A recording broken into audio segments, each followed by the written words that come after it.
On page 108, we're going to learn how to spell check. Alright, now I take 2 points off for every misspelled word. I know some of us are good at it and some of us are bad. But with spell check, we should all have perfectly spelled words on our spreadsheets, unless the only time it gets difficult is if it's names. Alright, so names you need to make sure you double check to make sure you spelled them all correctly. So the first thing we're going to do is click on the Review tab, and then we're going to check spelling. And so it works just like Word, same thing, and it's not going to recognize these names, so I'm going to hit Ignore All. And do I want to continue? Yes, I do. And so it's checking, does it recognize hypermass? Did I spell it right? Yes, I think I did. And so I'm going to hit Ignore All again because that's a name. And see, it's grabbing these names. So I'm just hitting Escape. Now, technically the book wanted you to intentionally misspell the word employee. But why? Y'all know how to run spell check. And if it was wrong, you can easily fix it. Okay? Now, page 109 is explaining more about that, and now we talk about printing. See this dotted line through here? That tells me that as it is, my spreadsheet is going to take up 2 pieces of paper. This is going to be all the way to H is one paper, and I and J is going to be on a sheet of paper all by itself. Okay, that's unprofessional, and it's a pain, and it's confusing, and why, right? So you can go to the page layout view. It also shows you the same thing but more distinctly. Okay, you see how they're on 2 separate pages. Now we have this set at vertical, and so since we want to make it fit on one page, we either have to make our margins smaller, or our text smaller, or we can make it landscape. Alright, now in this book it has us change our margins to narrow, so we're going to click on the down arrow and choose narrow. You can also do custom margins, and notice that higher date is still not fitting. So wow, and the book says nothing about that. So I am going to say, if that's not fitting, you can go ahead and make this smaller by grabbing the columns here, making it smaller like that. I personally don't like that. My personal favorite is to go ahead and change the orientation to landscape.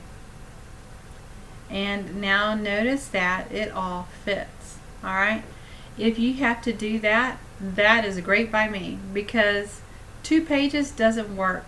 And you can make it so small you can't see it. Now, it is pretty cool. It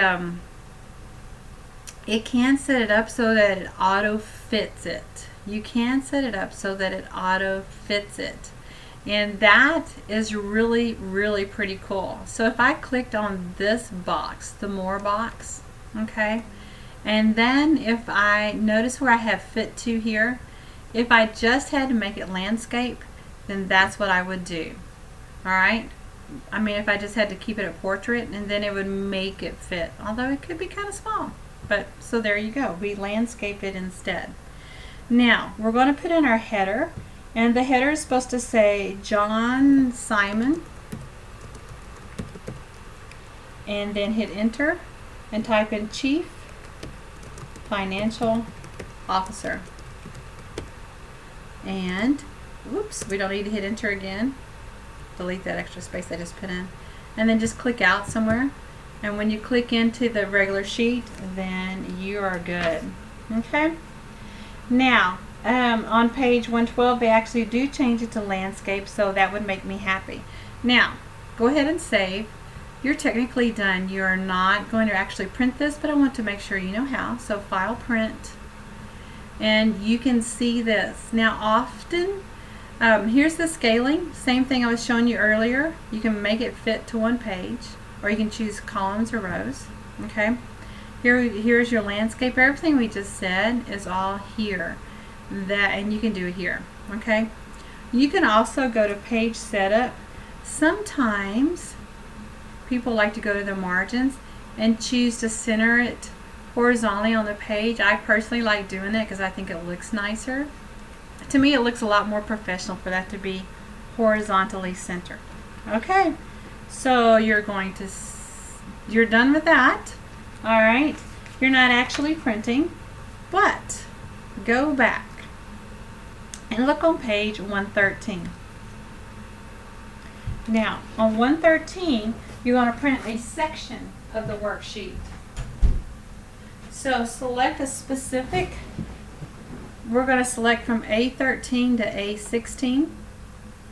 So come in here, A13 to A16.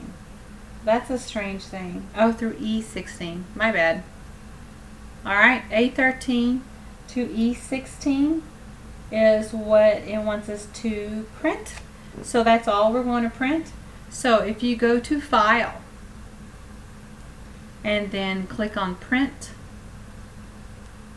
and then Print Active Sheets, you're going to click on the down arrow there. And so instead of the whole thing, you can print just a selection. So that's great when you want only specific things to show. Alright, and come out, and when you're done, all you have to do is click out, and voila, it's done.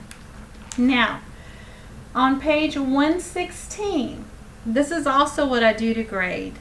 To see the marks or to see all your formulas, the quickest way for me to check your formulas, okay, I know it's going to be hard to believe, but I have had people just type in the numbers. Can you believe? So if there aren't formulas, it's wrong. So the quickest way for me to check on page 116, number 1, if you hold down on your keyboard the Control and the accent mark, notice it shows me all of your formulas straight up. Alright, so that is how I grade the formulas. So make sure you've got your formulas. Okay, now if you were, and you do not have to print this, but in real life, if you had to print this, say you need to check your formulas. I have had to do this. I would select the whole thing, double click here, and yes, it does go to 2 sheets. So you might decide at this time, I'm going to go ahead and squish it together so I can see the whole thing, you know, if you need to print it. So you can go to the scale to fit. So either go to the scale to fit from here. Did I just lie to you? Yes. How about this? We'll go to here, File, and Print, and come down here and click on the down arrow and do Fit Sheet on 1 page, and that will show it. There you go. And now you can see the whole thing. So if you need to see all your formulas, it's a great way to check for errors. Okay? So that is kind of cool. And then if you want to change it back, you can come back to here and change it to no scaling. In the book, it also shows you a different way. You can, just so you know, go to Page Layout, and then in the Page Setup group here, you can click on Adjust to in the scaling area. Obviously, I don't ever do it this way, do I? Oh, here we go. Scale to fit. Click on that, and you can change the Adjust to there to 100, and hit Tab, and it will adjust it back for you. Okay? And that's it. I hope y'all had fun. I'll see you next week for Chapter 3. Have a great day.